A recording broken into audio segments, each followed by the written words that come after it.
നമസ്കാരം.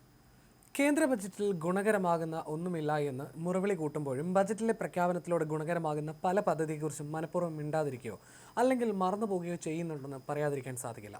അതിനുദാഹരണമായിരുന്നു ധനകാര്യ കമ്മീഷന്റെ ശുപാർശ പ്രകാരം കേന്ദ്ര നികുതി വിഹിതത്തിന്റെ 41% സംസ്ഥാനങ്ങൾക്ക് നൽകാൻ കേന്ദ്രം തീരുമാനിച്ചത് ചർച്ച ചെയ്യാതെ പോയ സംഭവം. ഇതിന്റെ ഭാഗമായി 1.4 ലക്ഷം കോടി രൂപ ധനകാര്യ കമ്മീഷൻ ഗ്രാന്റായി സംസ്ഥാനങ്ങൾക്ക് ലഭിക്കുമെന്നതും ആരും ഇവിടെ പറഞ്ഞു കേട്ടില്ല. സമാനമാണ് നിശ്ചിത തുകയുടെ സ്വർണം എന്നതിന് പകരം തൂക്കം പരിഗണിക്കുന്ന രീതിയിൽ ബാഗേജ് നിയമം കേന്ദ്ര ബജറ്റിൽ പൊളിച്ചെഴുതിയ തീരുമാനവും.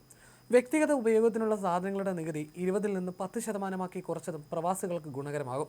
ഡിജിറ്റൽ സെൽഫ് ഡിക്ലറേഷൻ പോർട്ടൽ ഏർപ്പെടുത്താനുള്ള തീരുമാനമാണ് മറ്റൊരു നേട്ടം. ഇതെല്ലാം തന്നെ പ്രവാസികൾക്ക് ഏറെ ഗുണകരമാകുന്ന പ്രഖ്യാപനങ്ങളാണ്. ഇതൊന്നും തന്നെ വിമർശിക്കുന്നവർ ചർച്ച ചെയ്യുന്നതായി കേട്ടില്ല.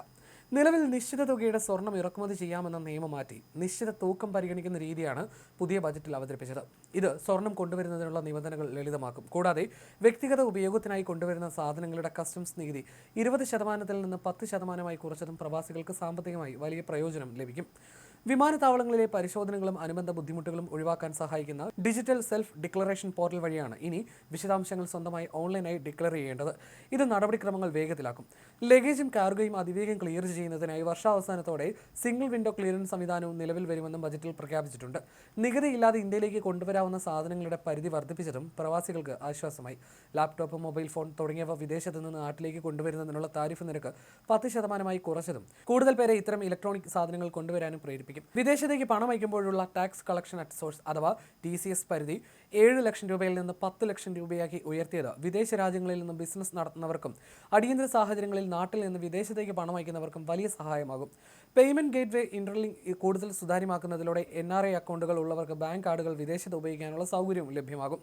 വിദേശത്തെ ആസ്തികളിൽ നിന്ന് വരുമാനമുള്ള പ്രവാസികളും വിദ്യാർത്ഥികളും വരുമാനം വെളിപ്പെടുത്തണമെന്ന ഫോറിൻ അസറ്റ് ഡിസ്ക്ലോഷർ നിയമം ക്രിമിനൽ കുറ്റമല്ലാതാക്കി മാറ്റിയതും ബജറ്റിലെ ശ്രദ്ധേയമായ മറ്റൊരു തീരുമാനമാണ്. ഇത്തരം തീരുമാനങ്ങളെല്ലാം തന്നെ പ്രവാസികൾക്കും സാമ്പത്തിക ഭാരം കുറയ്ക്കാനും ഇന്ത്യയിലേക്കുള്ള യാത്രകളും ഇടപാടുകളും കൂടുതൽ സുഗമമാക്കാനും സഹായിക്കുമെന്നാണ് വിലയിരുത്തപ്പെടുന്നത്.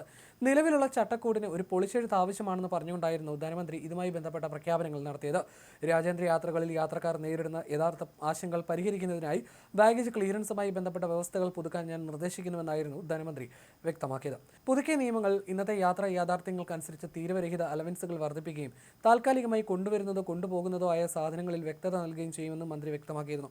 പ്രവാസികളുടെ നിക്ഷേപ പരിധി കൂട്ടിയും വസ്തു ഇടപാടുകളിലെ നിയമക്കുരുക്കുകൾ ഒഴിവാക്കിയും അവരുടെ ഇന്ത്യയിലെ സാമ്പത്തിക ഇടപാടുകൾ കൂടുതൽ സുതാര്യമാക്കുകയും ചെയ്യുന്ന പ്രഖ്യാപനങ്ങളും പുതിയ ബജറ്റിലുണ്ട്. നിക്ഷേപം, വസ്തു ഇടപാടുകൾ, വിദേശയാത്ര എന്നിവയുമായി ബന്ധപ്പെട്ട നടപടിക്രമങ്ങൾ കുറയ്ക്കുന്നതിനും സാമ്പത്തിക ഇടപാടുകൾ ലളിതമാക്കുന്നതിനുള്ള കാര്യങ്ങളും ഇതിൽ ഉൾപ്പെടുന്നു. വിദേശയാത്രകൾക്കും വിദ്യാഭ്യാസ ആവശ്യങ്ങൾക്കുമായി ഇന്ത്യയിൽ നിന്ന് പണം അയക്കുമ്പോൾ നൽകേണ്ടിയിരുന്ന മുൻകൂർ നികുതി ഗണ്യമായി കുറച്ച തീരുമാനം വളരെ ഗുണകരമാകുന്ന തീരുമാനമാണ്. ഇന്ത്യയിൽ വസ്തുവോ വീടോ വിൽക്കാൻ ആഗ്രഹിക്കുന്ന പ്രവാസികൾക്കും വലിയ ആശ്വാസം നൽകുന്നതാണ് തീരുമാനം.